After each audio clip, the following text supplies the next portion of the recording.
What's going on, guys? Kind of big deal videos. Paul here. A week from today, exactly 1 week from today, we will have a new Mr. Olympia Classic Physique. Actually, 1 week and 1 day.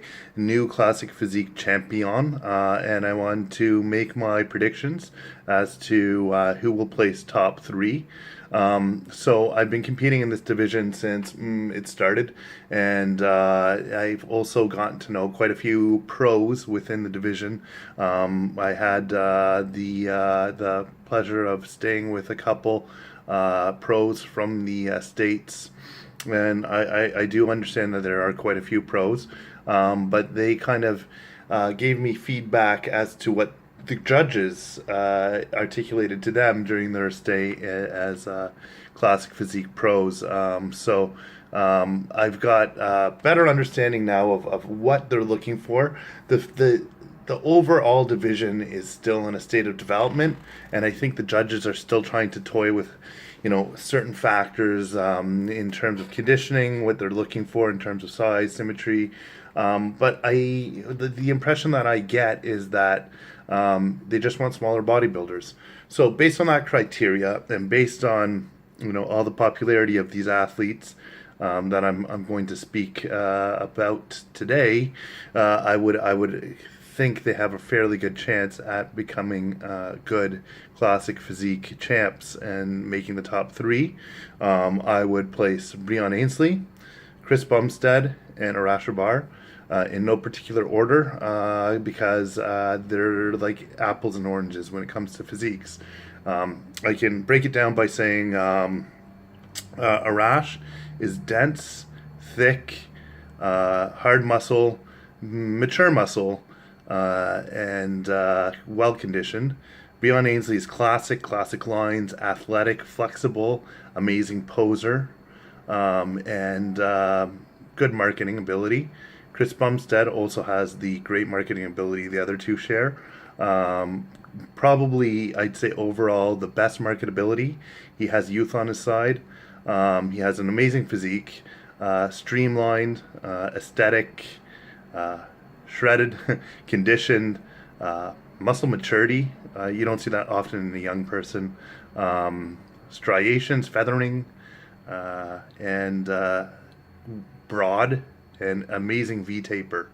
Actually, X frame. He has the full X frame, which sets him apart a little bit from some of the classic guys. But if you go more towards like a Lee Haney classic look, like when Lee Haney was competing in his later days, he started to get a little bit of quad flare. But anyways, they're looking for smaller bodybuilders, and if you compare the old school guys to the guys who are winning classic now, you wouldn't even be able to make the comparison because they do want the full package and they don't want a Y frame, they want an X frame, and Chris definitely delivers that in spades with conditioning. So as you guys can probably tell by my summary of those three athletes, Chris is probably the guy who I find has the best chances based on his physique alone. Arash is a very close first.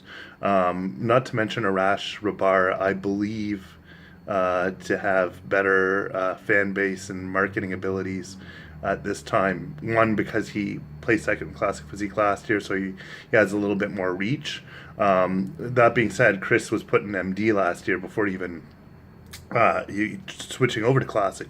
So Chris has a huge fan base as well, and there's been a lot of hype about Chris, a lot of hype. Jim Mannion, all the big players, key players talk about Chris all the time.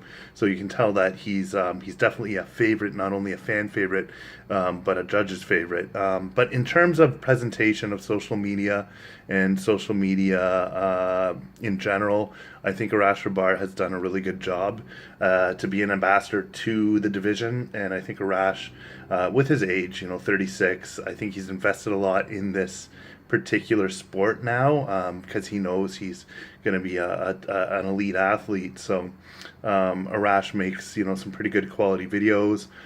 He really speaks to the general public, and he has that image, right? Just a perfect ambassador for the sport.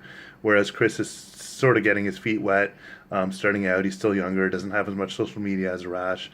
Doesn't quite hit the same points when he delivers via Instagram or whatever. That being said, Chris has this really fun, laid back, attitude towards everything, as particularly towards the sport. So it's interesting to see a guy that doesn't take it as seriously do phenomenally well and look phenomenally great, but also have a good personality. So that being said, I think Chris and Arash are really close in that department too. So if they're looking for an ambassador, they're probably looking at one of those two guys. Breon, I don't see going out of his way as much. So other honorable mentions, or maybe I don't want to say honorable mentions, other mentions in the class that will be interesting to see come back. Obviously, Danny Hester, to see where Danny Hester places. Terrence Ruffin, I think, has a great physique. I could see him in the top 5. Dream Charles and Flex Wheeler. Dream, I met at the Toronto Pro, really nice guy. Marketability, not so much there for a guy who should have more, but I think it's because of his generational, the generational difference. And Dream probably didn't have to market himself back when he was competing in bodybuilding. Danny Hester, same. I don't think he markets himself as well as he could. He's got a lot of alliances, a big popular guy, stars, celebrities. He knows everyone in the industry, although I don't see that many videos or Instagram posts, but I don't think I follow him, so maybe I'm wrong. And then there's Flex Wheeler. Flex is going to be interesting, and I really want to see how Flex comes in. A lot of people have been, critiquing Flex, and most of them are the Louis Marco fan club, and they're, in no place to be criticizing anyone, because most of them haven't competed or even, let alone from what I see on their Instagram profiles, set a foot into the gym. But that's neither here nor there. Flex Wheeler has been, doing pretty well. He's been hard on himself in his videos. I know he's been, according to him, having problems with his shoulders, and that's been causing him some distress because he doesn't feel that they've grown to the proportions he would have liked to match his arms and his back. And I haven't really seen too much of his chest, but he hasn't articulated that he's not happy with his chest. He has articulated or expressed that he's not happy with his shoulders. So I think Flex, being the master of posing, could very well surprise us. If he has a weak point, I think he'll be able to overcome that with his posing ability. And, we'll see how Flex does. I'm not a judge, you're not a judge, so let's not, comment. Let's keep it positive and just see what takes place there. Would I put Flex in my top 3? He's a great bodybuilder. He has a great physique. But I really think Chris Bumstead, Arash Rabar, and Breon Ainsley, from what I've seen, are, definitely top 3 material for me. I can't really see that changing, although it's a super exciting division. George Peterson, I'm a big fan of as well. He's got a really conditioned look. However, after seeing him in certain lineups, I question whether or not he'll hit top 3, 4, 5. But he's one of my favorites, and down the road I could see him doing very well. I think he'll continue doing very well and make it to other Olympias for sure, and he's a new pro. So those are my classic predictions for that classic division. Again, I think it's a huge division, and I think it has some potential. And it's getting a big fan base now, because you know what, we're realizing that these guys look awesome, and this is a division that allows versatility and diversity, and that's what we need in this sport, a little bit of diversity. The open class is pretty sick this year too, and so is the 212, so we'll make another video about those, but for now, kind of big deal videos. Peace.